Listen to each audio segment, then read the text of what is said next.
recurrentes con algunos clientes y siento que puede ser importante retomar y poder un poquito detallar un poco más de cómo podríamos solucionar esos problemas o incidencias que se tienen mensualmente cuando se reportan las operaciones. Entonces, voy a tratar de ver algunas que yo veo muy recurrentes. Si ustedes tienen dudas adicionales o dudas en específico que no veamos en el webinar, como bien decía Mauricio, al final vamos a dar un espacio de unos 20 minutos para que entre Alejandro y su servidor podamos responder las preguntas o el mayor número de preguntas que podamos responder en ese momento. ¿Listo? Entonces empezamos. Eh,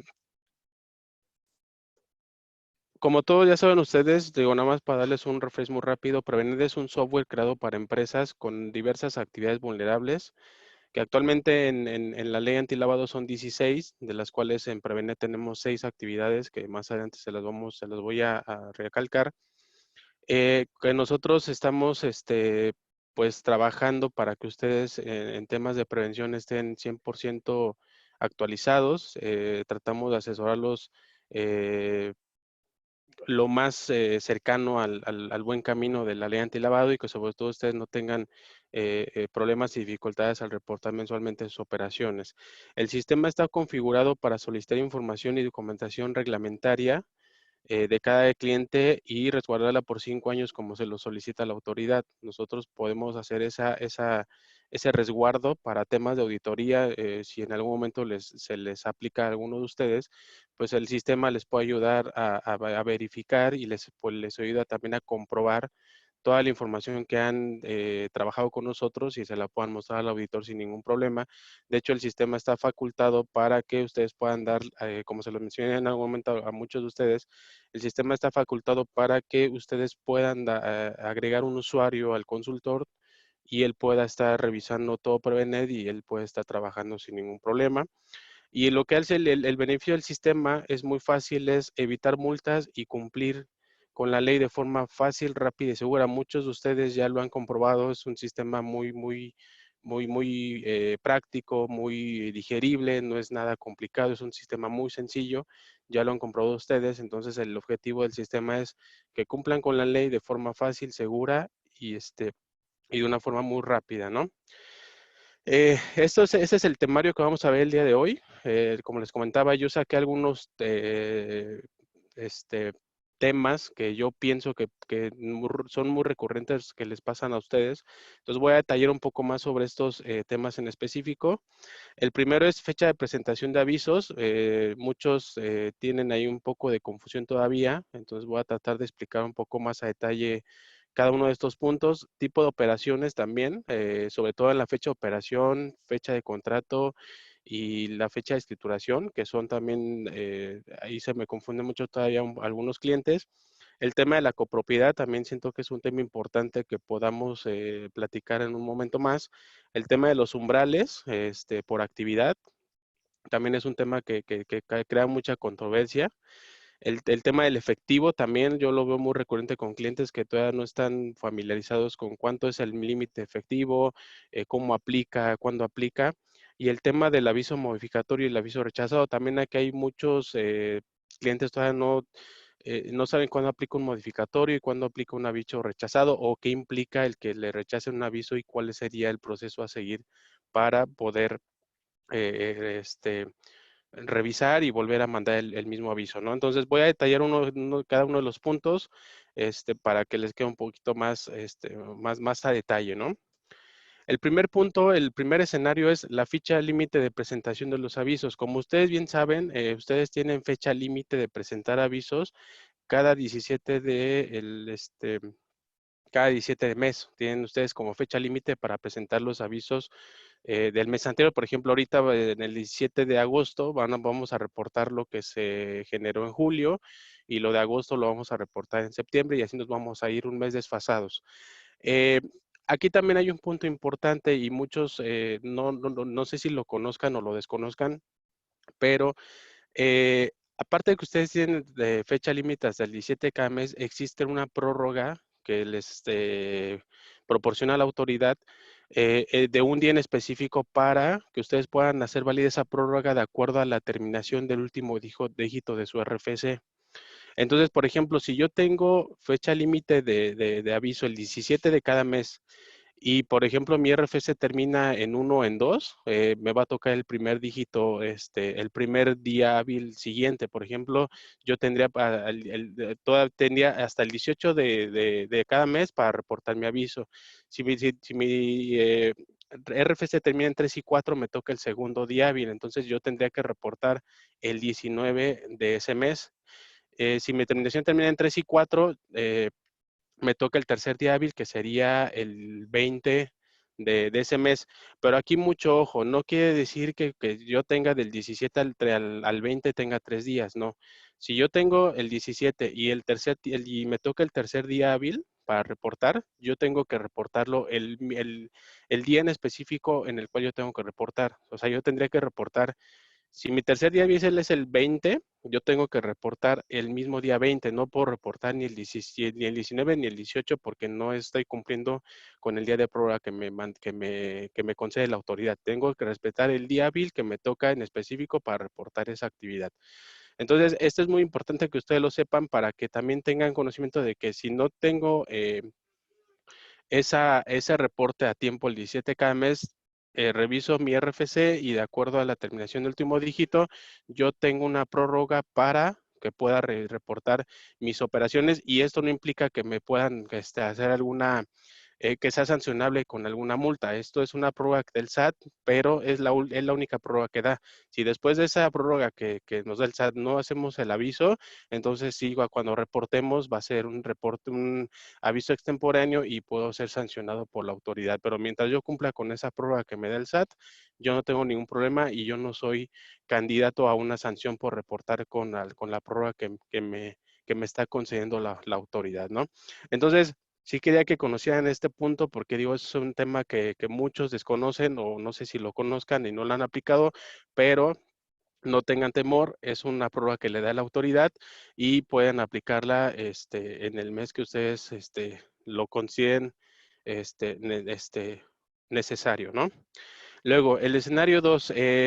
Aquí también hay un tema en específico que yo lo veo, que, como les comento, comúnmente con los clientes en el tema de las fechas de operación, en la fecha de contrato privado y en la fecha de contrato privado y instrumento público. Hay una situación que me ha pasado mucho y se las voy a explicar un poquito, es, muchos clientes me dicen, oye Juan Carlos, mira, yo tengo, bueno, mi fecha de contrato fue, voy a inventar fechas, el 1 de agosto del 2020.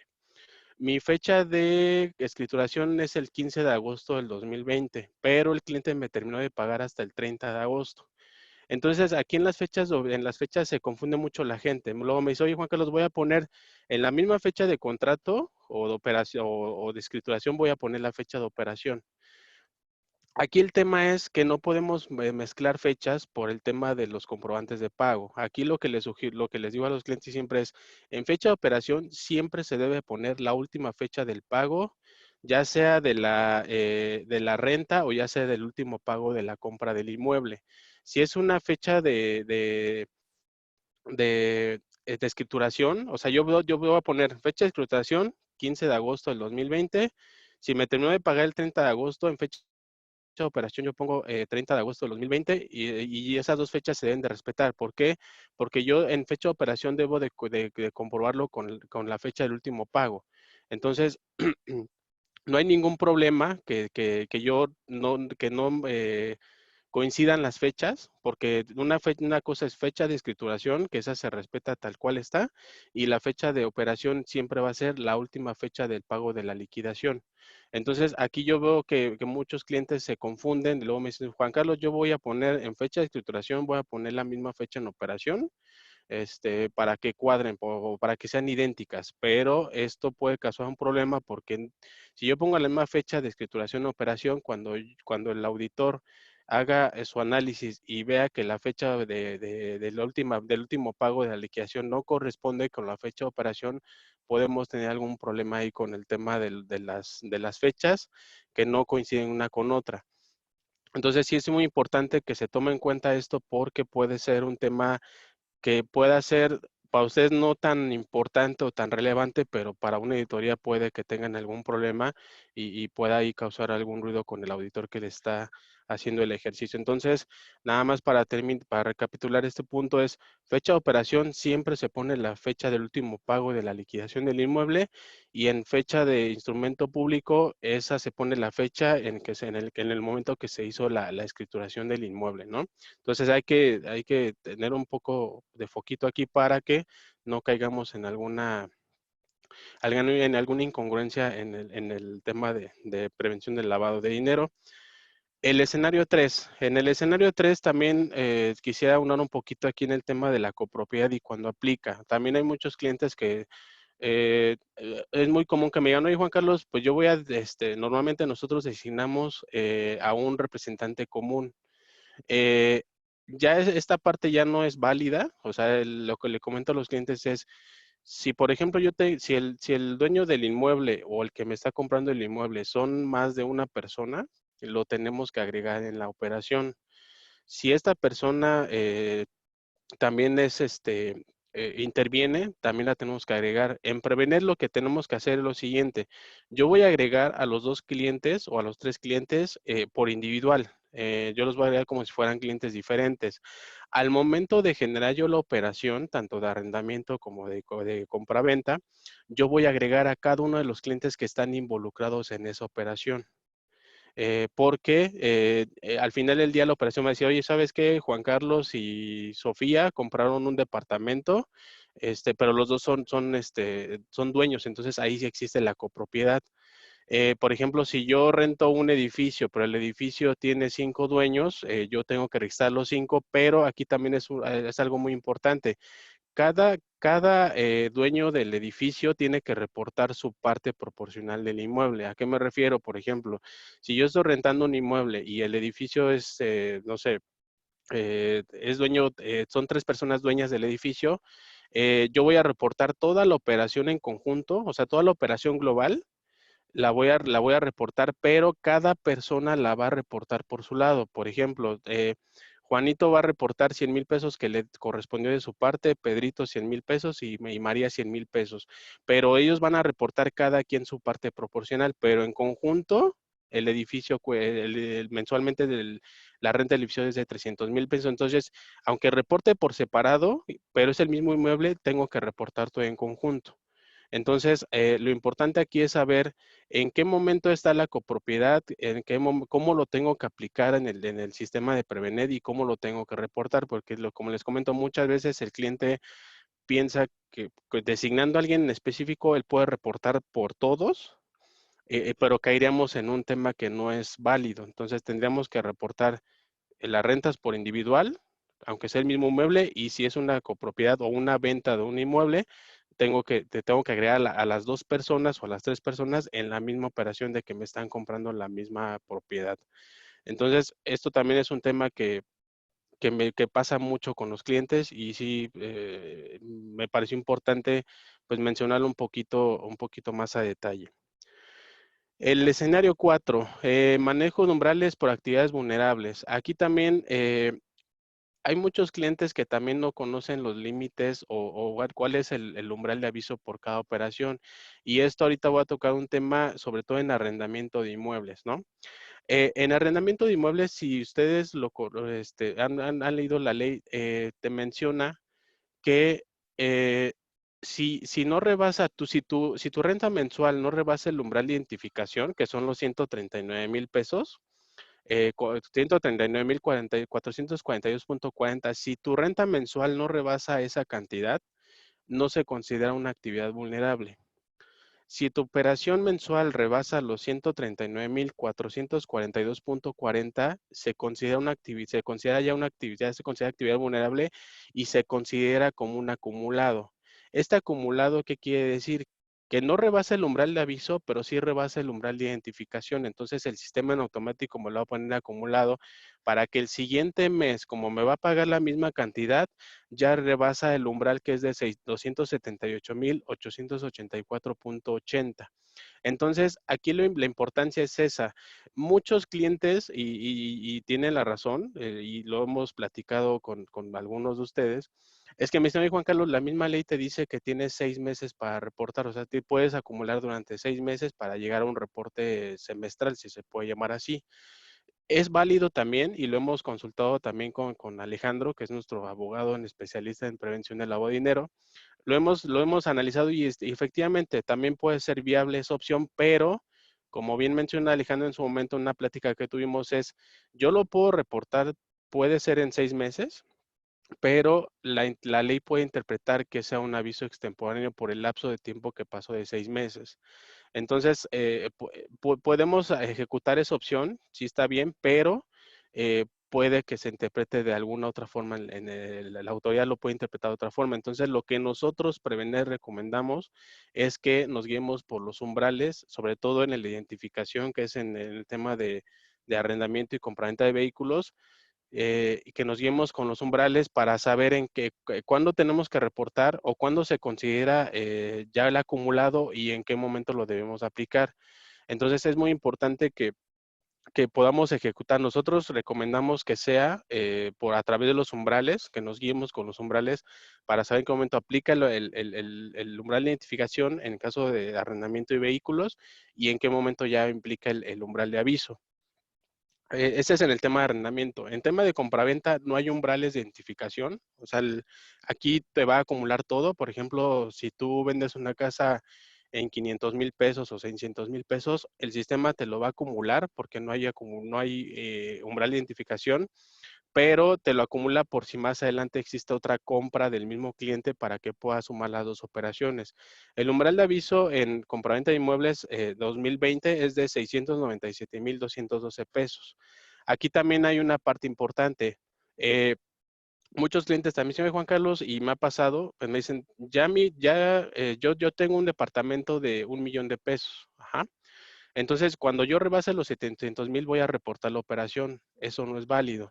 Le comento a los clientes mucho en reuniones y en capacitaciones que no se puede reportar nada que no esté liquidado. O sea, yo no puedo reportar, como digo, es que ya rebasó los 697,000, me pagó ya 700,000, voy a reportar. Eso no es posible porque no se ha liquidado la totalidad del inmueble. Entonces, aquí lo importante es que se reporta la operación hasta que se liquida la totalidad del inmueble. Sin importar que ya haya rebasado el umbral de aviso, yo tengo que reportar hasta que se liquide la totalidad del inmueble. El mismo caso en desarrollo inmobiliario, igual, no hay umbrales, pero sí hay un umbral de aviso, pero igual, como les comento, se tiene que esperar hasta que se termine de desarrollar el inmueble. En servicios profesionales no hay umbrales, no hay umbral de aviso, todo se reporta. Cada mes, conforme vayan generando la operación, cada mes, no importa el monto, se va a reportar siempre en servicios profesionales. Mutuo, préstamo, crédito, igual, no hay un umbral de identificación, pero sí hay un umbral de aviso para que yo pueda reportar mis operaciones que sean superiores a las 1,605 UMAS, que son 139,442,40. Y en compraventa de vehículos pasa algo similar con arrendamiento. Si mi operación o la venta de un vehículo supera los 278,884,80, se puede acumular la operación. Si no rebasa ese monto, no se considera una actividad vulnerable y yo no tengo que reportar nada a la autoridad porque no se considera como un acumulado, y el umbral de aviso pues es de 557,769,60. Aquí en el tema de compraventa de inmuebles, sobre todo de inmuebles y vehículos, hay un tema que sí quisiera recalcar un poquito. Ha surgido muchos comentarios entre los clientes que me dicen: "Oye, Juan Carlos, en el tema de compraventa, sobre todo de inmuebles, los clientes a veces hacen cosas que no se deben hacer". Por ejemplo, había un cliente que me decía: "Juan Carlos, por cada pago que me hacía el cliente, yo reportaba la operación". Por ejemplo, si el cliente me decía: "Te voy a pagar 100,000 pesos en este mes", el cliente recibía los 100,000 pesos y mandaba el aviso a reportar. Si en el siguiente mes me daba 100,000, me mandaba el aviso a reportar. Entonces, aquí es lo que les comentaba, y nada más retomando un poquito ahí el tema de los umbrales. eh, Esto no se reporta por pagos, se reporta por la operación total, porque ese cliente hizo 15 avisos de una sola operación y eso no era correcto. Entonces, nada más aquí para que quede un poquito claro y terminar con este punto, se hace, el aviso se hace por el total de la operación y no se hace por pagos parciales de la venta de ese inmueble. Entonces, nada más para que lo podamos ahí poner un poquito en punto. El siguiente tema, y este también es un tema muy importante, el tema del límite efectivo. También aquí muchos clientes caen en el tema de, oye Juan Carlos, el límite efectivo yo entiendo que es por pago y no por la operación total, y eso es incorrecto. Eh, Aquí, por ejemplo, el límite de efectivo es muy importante que no se rebasen los límites porque es un tema muy delicado y Alejandro lo puede confirmar, donde las sanciones son demasiado altas o es muy penalizado el tema de rebasar el efectivo eh, en diversas actividades, ¿no? Entonces hay que tener mucho ojo en el efectivo. En dado caso que en algún cliente les dé más del efectivo y la operación siga viva, lo que ustedes tienen que hacer es de ese excedido regresarlo al cliente y que el cliente se los deposite en otro instrumento monetario. Puede ser tarjeta de crédito, tarjeta de débito, transferencia interbancaria, y vienen más opciones que ustedes pueden decirle al cliente, oye, ¿sabes qué? Ya rebasaste el límite de efectivo, te regreso el excedido y por favor deposítamelo en otro instrumento monetario porque ya no te puedo recibir más del efectivo. Una vez tuve un caso con un cliente y eso es muy recurrente, que me decía, oye, Juan Carlos, yo recibí 1 millón de pesos en efectivo, pero esa operación ya pasó hace 2 años. Entonces, en ese tipo de casos ya no se puede hacer nada. O sea, ya no se puede hacer nada porque ya no hay forma de regresar los excedidos. Entonces, ahí lo que aplica es, pues bueno, ya se hizo y pues esperemos no auditen porque me van a encontrar ese tema ahí del efectivo. Entonces, en ese tipo de casos, pues ya no hay nada que hacer. Pero si la operación sigue viva, o sea, que ustedes es que ya todavía me va a hacer 3 pagos, pero ya rebasó el límite efectivo, ya me dio de más, en esos casos sí aplica de, yo le regreso el excedido y me lo depositan en otro instrumento monetario, ¿no? Entonces hay que tener mucho cuidado. Aquí en este slide pueden ver la tabla de los límites de efectivo por actividad que tenemos en Prevenet. El límite de efectivo para arrendamiento es de 278,884,80. Compraventa de inmuebles es 697,212 pesos. Para desarrollo inmobiliario es 697,212 pesos. Para servicios profesionales y mutuo préstamo crédito no existe un límite efectivo.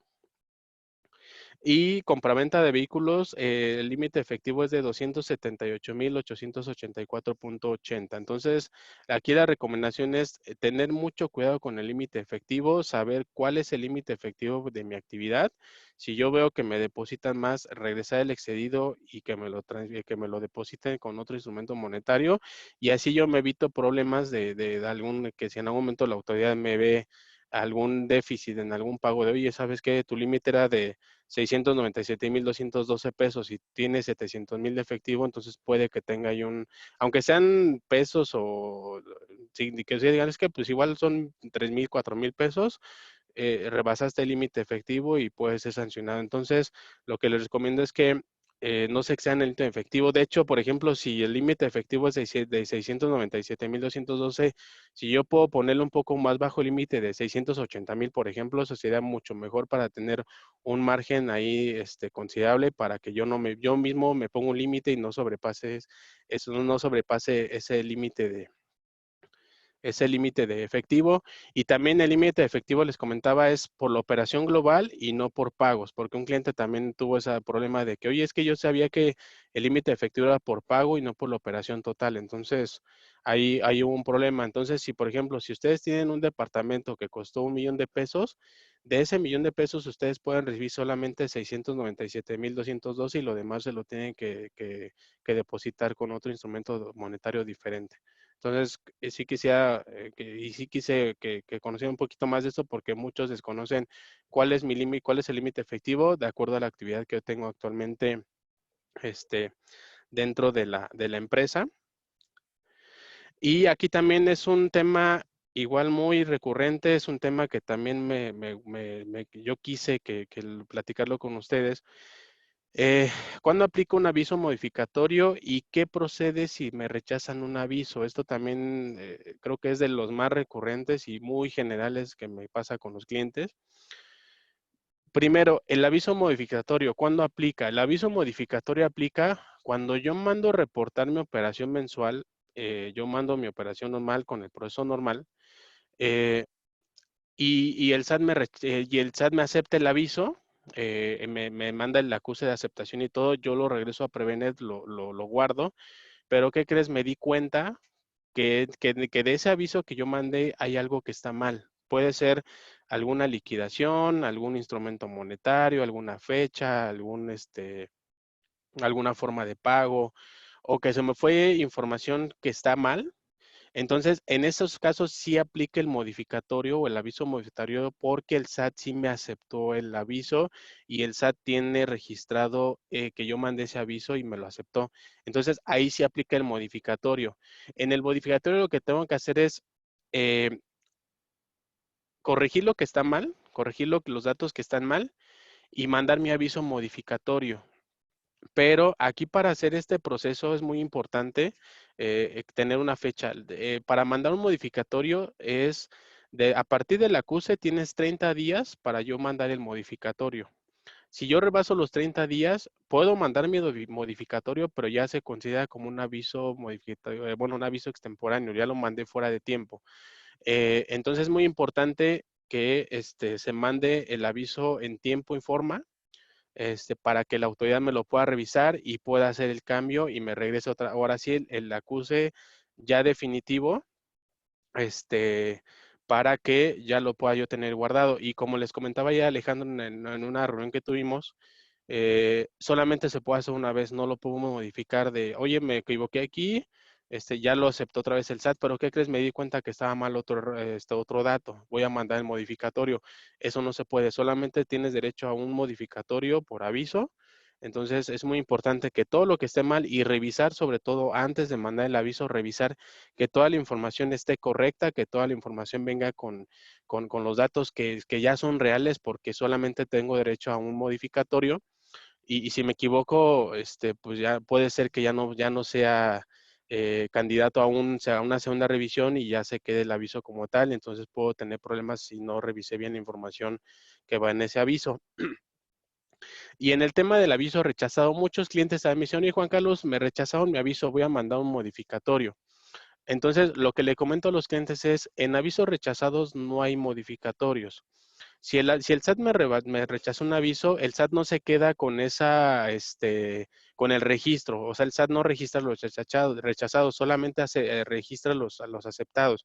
Entonces, si en algún momento a mí me rechazan un aviso, lo que tengo que hacer es corregir lo que el SAT me dice que está mal, corrijo el aviso y lo vuelvo a subir como si fuera la primera vez, no pasa nada. Aquí el tema es que yo tengo que corregir todos los datos que están mal y mandarlo otra vez a la autoridad. Eso no pasa nada. Porque muchos clientes me dicen, oye, Juan Carlos, si se duplica lo que ya mandé o si el SAT me dice, oye, tenía que ser modificatorio tu aviso porque te lo rechacé porque está mal algún dato. Entonces, eso es incorrecto. O sea, el SAT, como les repito, no documenta lo que rechaza, simplemente documenta lo que acepta. Entonces, si te rechazan un aviso, lo corrijo todo lo que está mal, lo vuelvo a mandar de cero otra vez y ya, y espero a ver si ahora sí me acepta el aviso. Si me lo acepta, lo guardo en Prevenet y ese acuse ya lo tengo guardado en mi sistema y ya puede ser auditado por la auditoría. Entonces, lo importante aquí es, como les comento, en aviso modificatorio solamente aplica cuando te lo aceptan y está algo mal, entonces aplica el modificatorio. Si es un aviso rechazado, no pasa nada, corrijo lo que está mal y vuelvo a generar el aviso como si lo hubiera mandado la primera vez. Entonces, sí quería tocar este punto porque muchos todavía se me confunden un poquito, entonces sí quería hacer como un paréntesis aquí en esta webinar para explicarles un poquito, pues un poquito más a detalle cómo es el tema del aviso modificatorio y cómo es el aviso rechazado y qué implica y qué proceso tenemos que hacer con cada uno de los escenarios que pueden tener ustedes, ¿no? Eh, Bueno, este es básicamente el temario que yo quería platicar con ustedes. Yo abarqué varios puntos, como les comentaba al principio de la reunión, varios puntos donde yo sí quisiera o quería platicarles un poco más a detalle de cada punto que yo veía con los clientes. Digo, había más puntos, que yo te traía a la mente, pero creo que son los que más recurrentes son y que yo pienso que les ayudaré un poquito más en lo que ya conocen ustedes. Como les platicaba en su momento, el lineamiento de Prevenet o el objetivo de Prevenet es tratar de asesorarlos lo más cercano a la ley posible. A muchos clientes les digo, tratarlos de llevarlos por el caminito correcto, tratarlos de llevarlos lo más derecho que puedan sin que se vayan rescarrilando.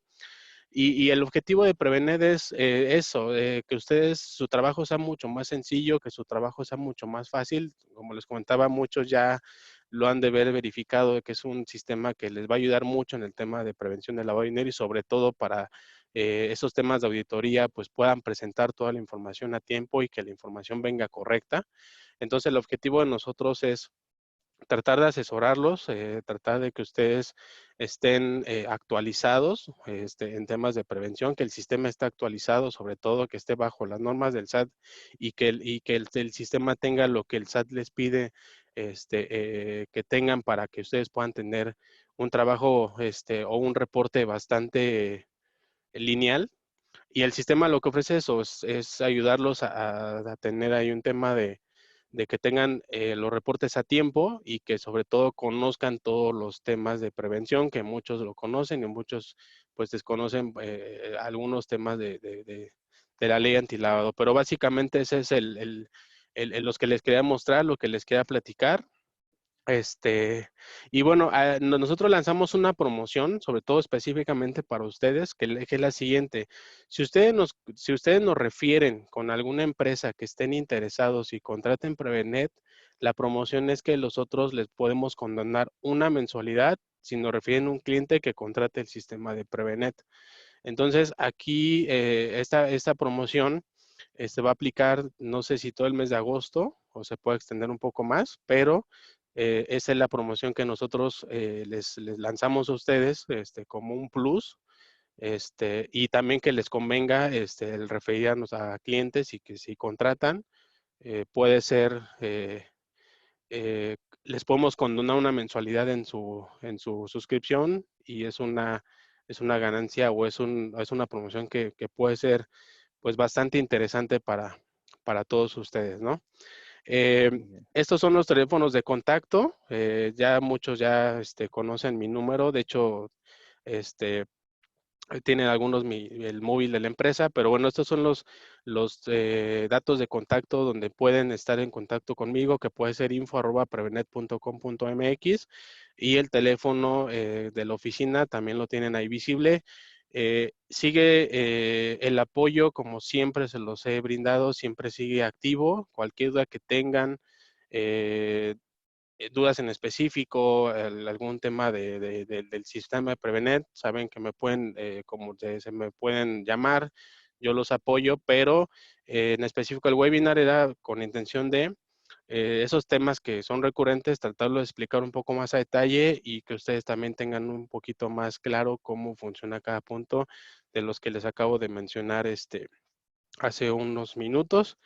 Y pues eso de mi parte sea todo. Les agradezco el tiempo. Ahora vamos con preguntas. Nada más rapidísimo, Charlie, para reforzar lo que comentabas de la promoción. Sí es bien importante comentarles, esto está hecho basado en poder darles algún beneficio a ustedes y obviamente también, pues nosotros poder llegar un poquito más lejos a través de ustedes. La mecánica para esta promoción es, nos pueden ayudar a ustedes con algún referenciado, con alguien, con algún contacto, eh, ya sea, lo ideal sería que fuera contacto, correo y teléfono con esos datos y nosotros nos ponemos en contacto con esta persona. Si cerramos en cuanto podamos hablar con esa persona y avance el proyecto, el momento de que nosotros logremos cerrar, ya podemos pasar con ustedes y se les condona una de las mensualidades. Entonces, realmente esta es la mecánica y el objetivo de este también pues, es poder llegar más lejos, ¿no? Entonces, nada más como para reforzar esa parte. Cualquier referenciado que tengan, ya sea que se lo hagan llegar a Carlos a su correo personal o háganlo llegar al de info@prevenet y listo. De ahí empezamos nosotros a hacer toda la labor, ¿vale? Muy bien. Pues bueno, ahora la idea ahorita es, veo que hay varias preguntas, entonces sería bueno, no sé si podamos tomar de aquí unos minutos, Alejandro, para poder empezar a contestarlas. Están las dos opciones porque tenemos tiempo suficiente de poderlo contestar ya sea en el chat o si Alex quieres también abrir tu micrófono, como tú nos digas. Sí, Mauricio, muy bien. Pues si quieren, podemos irlas contestando Adelante. por aquí y ya si van surgiendo más preguntas, igual las pueden hacer llegar por el chat. ¿Te parece bien? Está perfecto, perfecto. Te dejo entonces el micrófono para que puedas contestarlas. Gracias. Sí, claro que sí, gracias. Bueno, la exposición de Juan Carlos estuvo bastante clara, sin embargo, hay detallitos que todavía surgen dudas por parte de los participantes. Lucero, por ejemplo, nos pregunta, ¿la cantidad de los 697,212 pesos que mencionó Juan Carlos varía cada año o cada determinado tiempo? Juan Carlos nos puso una tablita en donde aparecen los umbrales para que las operaciones sean objeto de aviso. Esas cantidades se actualizan o se modifican cada febrero de cada año. Esto porque la ley señala que los valores para que las operaciones sean objeto de identificación o objeto de aviso se toman en referencia con el salario mínimo. Eso dice la ley todavía, no la han actualizado. Pero desde 2016 hubo una reforma constitucional en donde dice que todas las referencias que las leyes hagan al salario mínimo para tomarlo como base de medida, se deberán entender a partir de 2016 hechas a la unidad de medida y actualización. Entonces, ya desde entonces, 2016, en lugar de salarios mínimos, nos tomamos el valor de la UMA. El valor de la UMA está vigente del 1 de febrero de cada año al 31 de enero del siguiente año. Todos los años, el 10 de enero se publica en el Diario Oficial de la Federación el valor de la UMA que estará vigente. Si nosotros vemos el Diario Oficial del 10 de enero de 2020, vamos a ver que el valor de la UMA que entraría en vigor a partir del 1 de febrero de 2020 es de 86.88. Entonces, con base en eso tomamos esas cantidades que señaló Juan Carlos y va a estar vigente hasta el 31 de enero de 2021. El 1 de febrero de 2021 ya tendremos otros valores. Bien, Irán Santoyo nos comenta, en el caso de desarrollo inmobiliario, según entiendo, es un aviso por cada aportación y luego Irán nos complementa, en la plantilla XLS del portal, te indica que acumulas en un solo aviso las aportaciones de un solo mes por la persona que las aporta. Así es, a diferencia del aviso de inmuebles, que en un aviso se debe de reportar solamente una operación. En el de desarrollo inmobiliario se pueden informar todas las aportaciones que se recibieron en el mes. Entonces ahí podrás informar a varios clientes que hicieron aportaciones en etapa de preventa. Lupita nos pregunta, ¿el plazo de envío modificatorio son 30 días hábiles? Esta facilidad está en una resolución que se publicó en el Diario Oficial y señala 30 días, únicamente señala 30 días. Cuando nos remitimos a la Ley de Procedimiento Administrativo, nos indica que los plazos establecidos en días se tomarán en días hábiles, por lo que serían días hábiles. Sin embargo, nosotros recomendamos tomarlo como 30 días naturales para tener mayor seguridad, mayor tranquilidad, porque si nos excediéramos del plazo que marca la autoridad, el aviso modificatorio ya no nos lo aceptarían. Entonces, suponiendo que la autoridad tenga el criterio indebido probablemente, ¿no? Pero de que tome 30 días naturales en lugar de 30 días hábiles y nos rechace la presentación del aviso, bueno, se complicaría toda la situación. La recomendación es tomemos como 30 días naturales ese plazo para los avisos modificatorios. Jimena nos pregunta, ¿se podrá que den la opción de poder hacer arreglos en el cliente en cuestión de borrar y poder cambiar datos antes de que se envíe el aviso? Bueno, eso más bien sería ya cuestión que tendría que atender Prevenet, ¿verdad? Entiendo que es un cambio o una sugerencia que se le hace a Prevenet, ¿verdad, Jimena? Bien, pues son las preguntas que tenemos hasta ahorita en el chat. Bueno, a ver, ahorita Karen nos está poniendo, si el cliente liquida la operación con un crédito hipotecario, tengo que agregarlo a la liquidación como tal, aunque el dinero venga de la cuenta del cliente por SPAY. Sí, para tu aviso tienes que tomar en cuenta todos los pagos que obtengas por esa operación. No importa si te lo hace directamente el cliente o si viene de la cuenta de quien le otorgó el crédito hipotecario. Se tiene que agregar porque es uno de los pagos que estás recibiendo por la liquidación de esa operación. Eunice nos pregunta, ¿cómo se presenta la operación de compra-venta de inmueble en caso donde el titular esté casado en sociedad conyugal? ¿Cómo se presenta la operación de compraventa de inmueble en un caso donde el titular esté casado en sociedad conyugal? En dos casos, el cónyuge también comparece en la escritura, pero no hizo pagos desde su cuenta, o el cónyuge comparece en la escritura y sí hace pagos desde su cuenta y no es acreditado ante el banco. Bueno, tú tendrías que ver tú con quién firmaste el contrato. ¿Tú a quién le estás vendiendo? Si tú le estás vendiendo a una sola persona y con esa sola persona firmaste el contrato, ese es tu cliente. Ya si en la escritura se apersona el cónyuge, bueno, esa ya será obligación del notario de identificar al cónyuge y reportar a los dos. Ahora, si tú firmaste el contrato con una sola persona y el cónyuge hace pagos, no necesariamente lo tendrías que informar en el aviso, pero sí lo tienes que tener identificado porque estás recibiendo pagos de un tercero. Recordemos que las alertas nos señalan que si se reciben pagos de un tercero con el que no hay una relación aparente, el aviso se debe de presentar en 24 horas. Entonces, aunque tú hayas firmado el contrato con una persona, si los pagos provienen de un tercero, tienes que tener identificado a ese tercero para que en este caso sepas que es el cónyuge, que si hay una relación entre esas dos personas y por lo tanto el aviso se presentaría en un plazo normal. Si fueran los pagos de un tercero con el que no hay una relación aparente, la operación se lleva a cabo como cualquier otra, pero se presenta el aviso en 24 horas. Bien, bueno, son todas las preguntas que tenemos hasta el momento.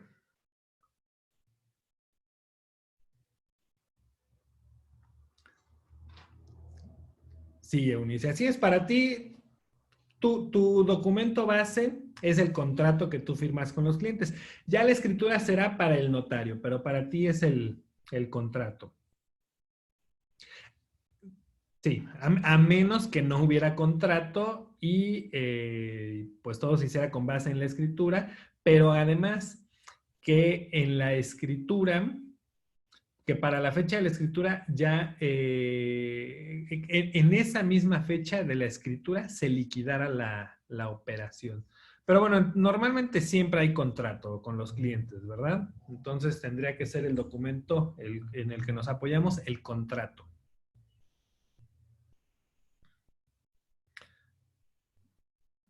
Bien, estamos atentos por si hay alguna otra pregunta.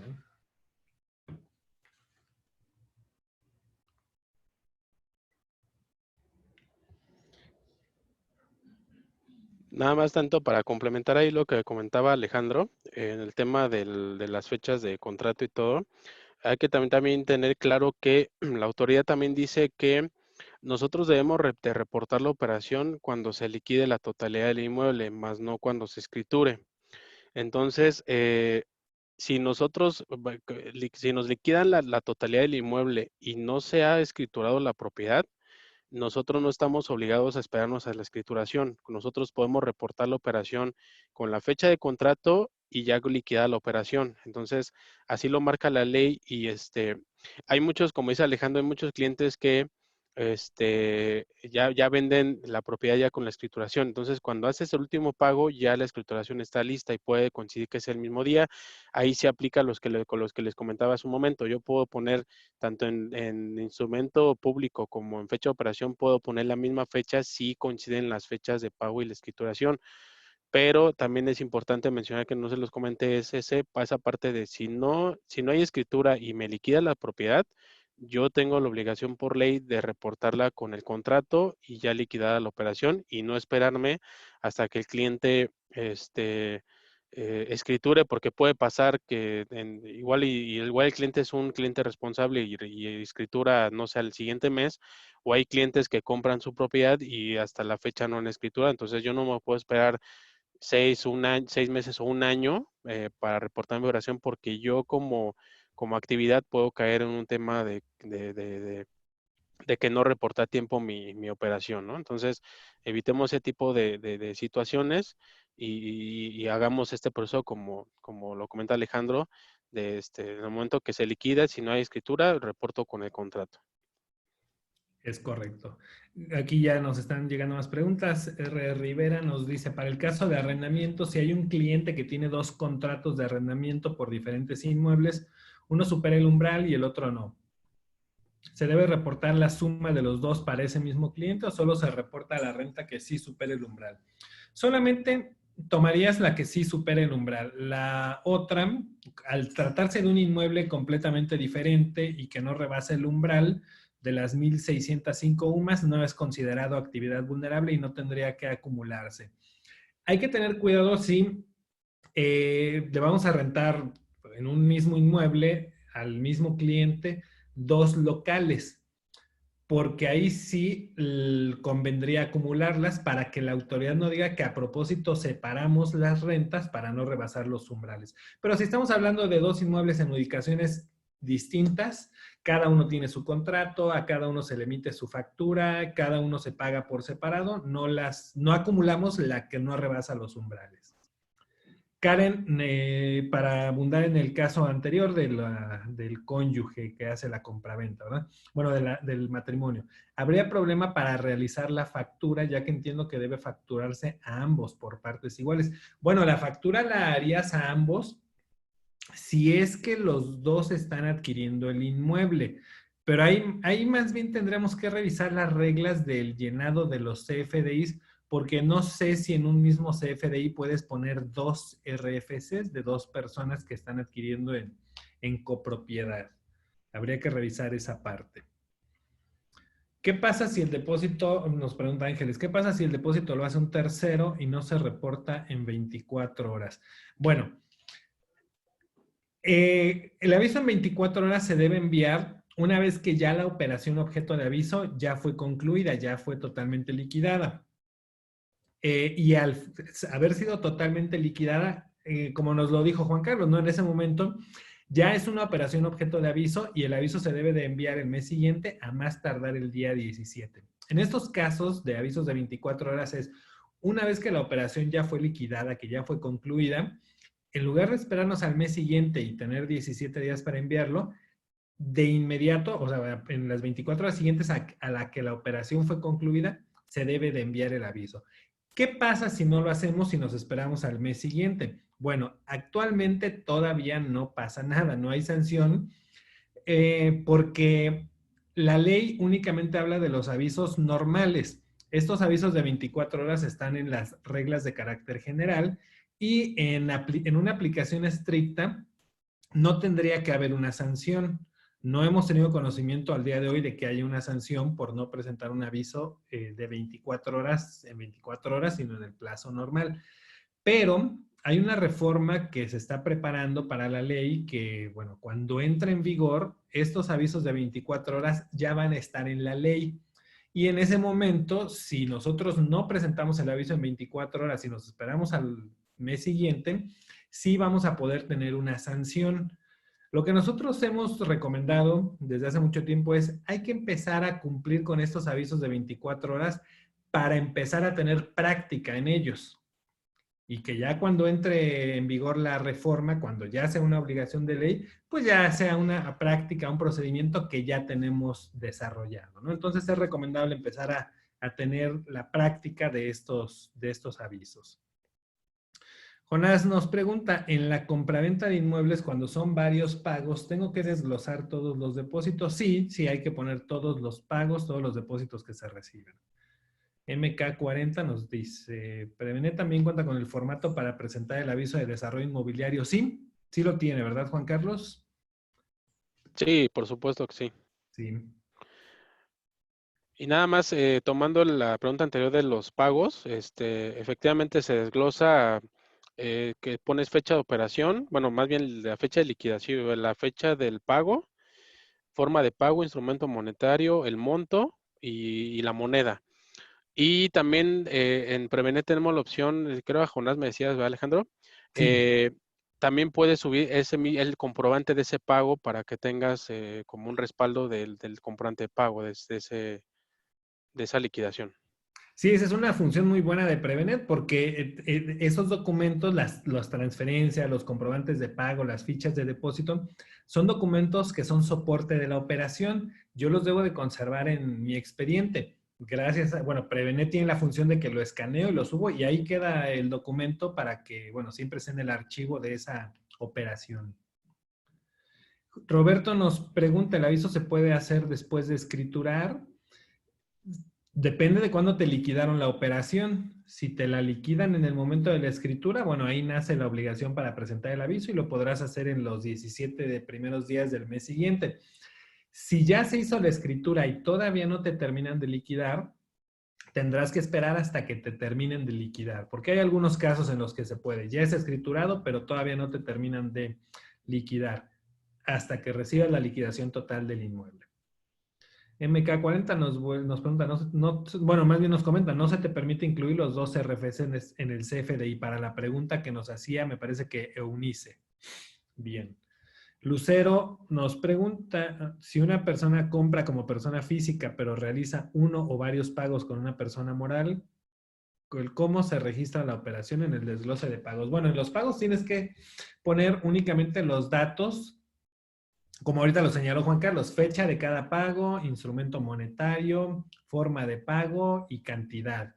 Entonces, no tienes que poner en el aviso quién te hizo el pago, pero en tu expediente sí debes de tener identificado quién hizo el pago. Y si tenemos identificado que lo hizo una persona moral, yo pediría documentación de esa persona moral para saber si la persona física que es cliente en la operación tiene alguna relación con esa persona moral, es socio, es representante legal, es miembro del consejo de administración. Entonces yo pediría documentación para saber qué relación tiene la persona física con la persona moral. Si no hubiera si pido la documentación, me la entregan y no veo una relación, la operación la realizamos. ¿Podría yo pedir, en un caso así, que el representante legal de la persona moral nos dé una carta, un escrito, en donde nos diga que está de acuerdo en que el pago que ellos hicieron, la persona moral, se aplique a la operación de compra del inmueble de mi cliente, persona física tal? Esto más que nada por un tema de prevención de fraudes, ¿no?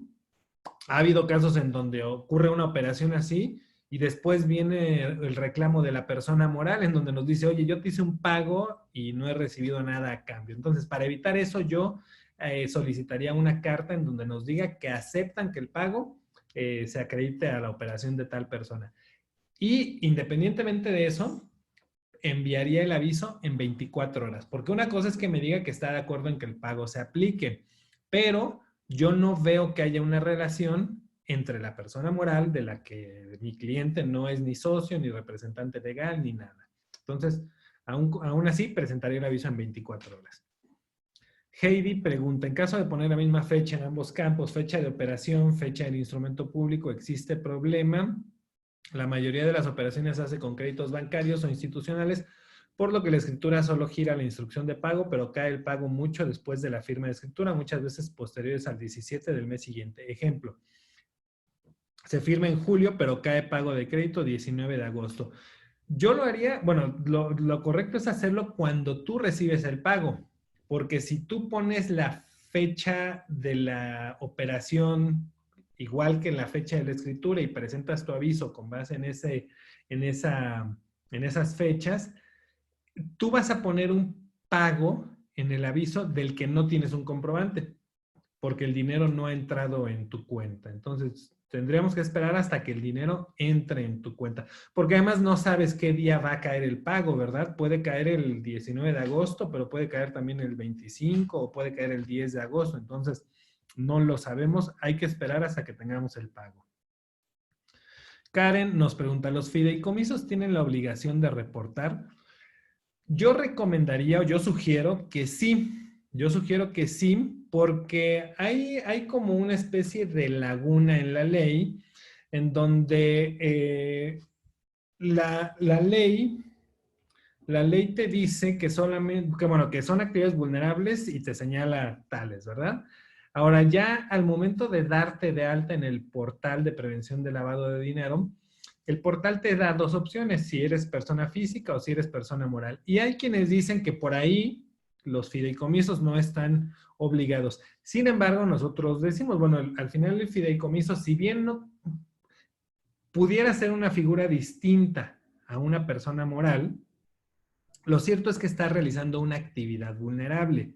Y bueno, si la está realizando, debería de cumplir. Nosotros recomendamos que los fideicomisos cumplan con sus obligaciones y conocemos muchos que lo están haciendo. De esta manera se evitan problemas. ¿Sí? Bien. J. Domínguez nos dice, hay un cliente que me aportó de más en desarrollo inmobiliario en junio 2020, el cual no sabíamos si iba a regresar el dinero o si iba a tomar como parte de aportación. En julio se dice que va a hacer aportación. En su momento no lo declaré. Hay problemas si lo declaro al día de hoy. Bueno, si ya tienes estamos en desarrollo inmobiliario, ya tienes un cliente que te está realizando aportaciones y te dio una cantidad en exceso. Yo lo hubiera tomado. Yo lo hubiera tomado para el aviso de ese mes. No te entendería por qué separamos. Si me dio una cantidad total, ¿por qué separar una parte para así considerar en el aviso y la otra no? Pero bueno, aquí ya te dice que ya sabes que sí se va a considerar como aportación. Ahí es donde puedes presentar el aviso modificatorio. Estás en tiempo porque el de junio lo enviaste, vamos a pensar, a mediados de julio y todavía estamos a 5 de agosto. Estás a tiempo de enviar un aviso modificatorio. Eunice nos comenta, es obligatorio contener en el expediente de cada operación los comprobantes de pago. Aunque la ley no lo señala expresamente, sí, porque en el expediente de cada cliente, de cada operación, debe estar toda la documentación soporte de la operación. Y los comprobantes de pago son documentación soporte de la operación, porque es lo que pusiste en el aviso. En una visita de verificación por parte de la autoridad, te solicitarían los comprobantes de pago. Entonces, es muy conveniente que estén en el expediente para que no tengas que andar buscando en otros archivos, en otros lados, los comprobantes y puedas atender la verificación o el requerimiento de manera inmediata. Entonces, sí es recomendable. Irán nos pregunta, ¿saben si habrá la facilidad de crear un programa de autorregularización por los meses de marzo a agosto por la suspensión de actividades por COVID-19? Irán, en la página de PLD, del portal de PLD, publicaron un comunicado en donde dijeron que quienes por la contingencia no pudieran cumplir con sus obligaciones podrían presentar una solicitud de un programa de autorregularización, solamente que nunca salieron las reglas.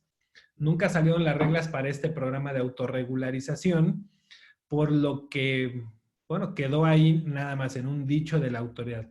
Nosotros publicamos un blog, se los podemos hacer llegar a través de Prevenet y de Juan Carlos, en donde mencionamos que no había suspensión de plazos en materia de ley antilavado y de actividades vulnerables, por lo que quienes están obligados a cumplir con la ley, pues tenían que estar cumpliendo con el envío de avisos y integración de expedientes y todo.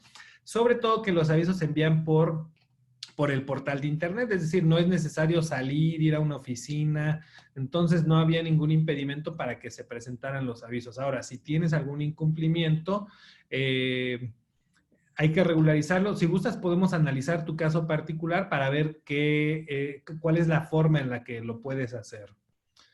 Sí, porque hasta el día de hoy no han salido reglas para esos programas que supuestamente anunciaron. Ángeles nos dice, les comento que cuando estuvieron enviando cartas invitando a la presentación de avisos, sí llegaron avisos para fideicomisos. Mira, Ángeles, sí llegaron exactamente porque su actividad ante el RFC tiene que ver con una actividad vulnerable. Entonces, aunque pudiéramos discutir, ¿verdad? Y decir el fideicomiso no está obligado, por lo que ya mencionamos hace un momento, yo no le encontraría ningún sentido entrar en esa discusión, no entre nosotros, ¿no? Sino con la autoridad. Mejor cumplimos con las obligaciones y nos evitamos cualquier problema. Gracias, Ángeles, por el comentario.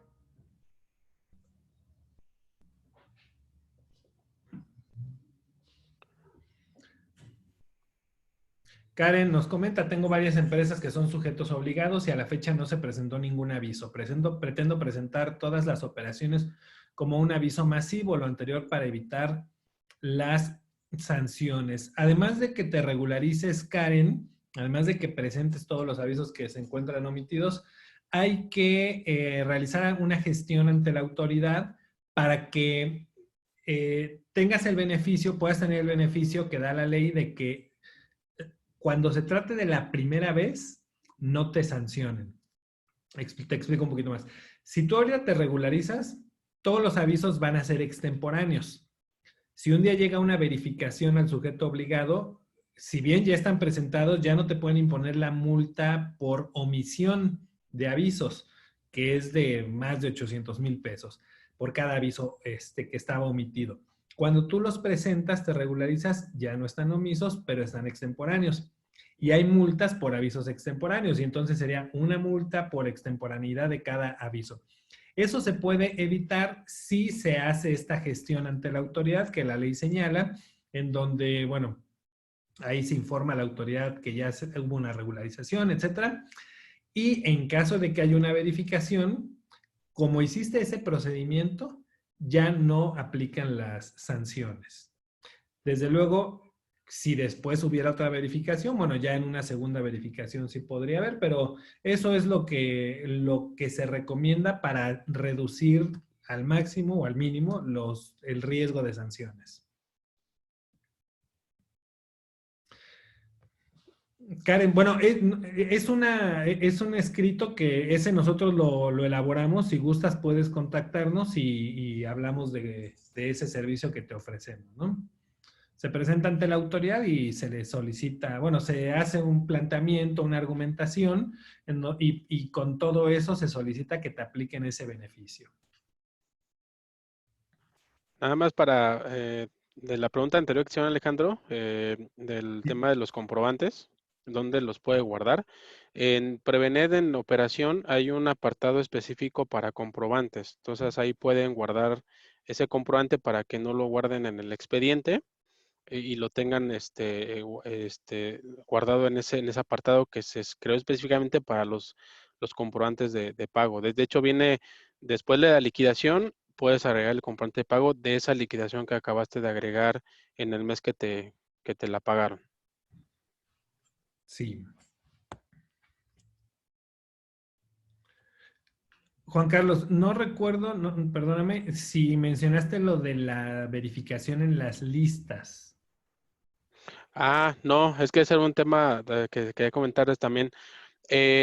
Bueno, muchos se los he platicado a muchos que los clientes, el tema de las listas PEPS. Nosotros tenemos un sistema que investiga al cliente antes de hacer algún negocio, alguna renta, alguna venta o algún tipo de servicio que ustedes puedan brindarle a un cliente. Tenemos un sistema donde ustedes investigan con anterioridad al cliente. Esta lista, este sistema lo que hace es buscar si el cliente está monitoreado por alguna organización o alguna dependencia, ya sea a nivel nacional o a nivel internacional. Por ejemplo, aquí en México está la lista PEP, está PGR, está la lista de los más buscados de México y está la lista negras del SAT, el artículo 69 y 69 bis. Ya fuera del país, pues está la DEA, Interpol, FBI, Policía Británica, Naciones Unidas, sancionados por la OFAC. O sea, son varias listas donde busca el sistema, la persona, tanto física o moral, si está monitoreado por alguna de las listas o dependencia que les mencioné hace un momento. Lo que hace el sistema es, si encuentra alguna búsqueda, ustedes pueden sacar un certificado por cada búsqueda que tenga su cliente y ese lo pueden almacenar en el expediente de su cliente. Si la persona no tiene ninguna búsqueda, ustedes también pueden generar un certificado donde lo guardan en el expediente de su cliente para que esté un poco más, esté más completo digamos, el expediente de cada uno de sus clientes, pero el sistema lo que hace es buscar. Si encuentra algo, pueden sacar un certificado por cada búsqueda que el cliente tiene. Si no tiene ninguna sanción, si no tiene ningún monitoreo, pueden sacar también un certificado que avale que ustedes lo revisaron, no tienen ningún tema para hacer algún negocio y sin problema pueden aplicarlo o pueden hacer alguna relación comercial con ese cliente. Entonces, ese sistema lo tenemos también disponible para ustedes, que ya creo que a la mayoría ya se los he mencionado, algunos ya los tienen, algunos siguen en gestión de poder contar con este sistema, pero los que no sabían, pues bueno, contamos con este sistema adicional para complementar y hacer más robusto el tema de prevenir, ¿no? Pero sí tenemos ese sistema. Si ustedes gustan que les mande alguna información adicional o quisieran que les mostrara cómo funciona ese sistema, me pueden contactar al correo que les pasaba hace rato, el info@prevenet.com.mx o al de la empresa que es juan@prevenet.com.mx, y con mucho gusto les hago llegar la información, o si requieren alguna demo de ver cómo funciona y cómo puede generar esos certificados, con mucho gusto les puedo hacer una demo y que ustedes también conozcan este sistema adicional que complementaría pues todo el tema de prevención del lavado de dinero. Sí, la verificación de esas listas es un deber que nos señala la normativa. Las reglas de carácter general indican que cuando hay operaciones que son objeto de aviso, se debe de verificar si el cliente aparece en estas listas para que también el aviso se presente en 24 horas. No estamos impedidos de llevar a cabo la operación, pero deberíamos reportarla en 24 horas. Me atrevo a sugerir que después se podría programar un webinar sobre ese tema, porque sí es recomendable que se hagan las búsquedas. Sí, es recomendable y es importante que se haga esa consulta, ¿no? Muy bien, Charlie. Muy bien, Alex, muchísimas gracias. Yo creo que vamos a concluir para no pasarnos más del tiempo que tenemos previsto. Eh, pues nada más recordarles las redes sociales, por favor síganos. Estamos en LinkedIn, en Facebook. También nos pueden encontrar en la página de prevenet.com.mx o en la de leyantilavado.com.mx. También pueden ahí encontrar algo de información. El Facebook principal que tenemos es el de BCloud, @BCloud México. Entonces, síganos porque estos webinars los vamos a estar haciendo constantemente y va a ser muy importante su retroalimentación, que también ustedes nos vayan diciendo qué temas quieren que vayamos presentando cada mes. Entonces, pues lo interesante va a ser eso, que también les demos la información que ustedes necesitan, ¿no? Entonces, pues bueno, yo creo que si tienen más dudas, les agradecería también que nos manden algunas por correo para que las pueda contestar Alejandro o Juan Carlos. Y pues por el momento vamos a concluir el webinar. Les agradezco mucho a todos su participación. Muchas gracias, Alejandro, por acompañarnos. Fue excelente tu aportación. Y Juan Carlos, la verdad es que sí, muy buena información para también despejar dudas. Yo creo que esto es algo bien importante para que lo hagamos constantemente. Entonces, pues gracias a todos los participantes también por tomarse el tiempo. Seguimos en contacto, redes sociales, recuerden, síganos, ahí vamos a estar publicando todo. ¿Vale? Muchas gracias y buen día a todos. Gracias.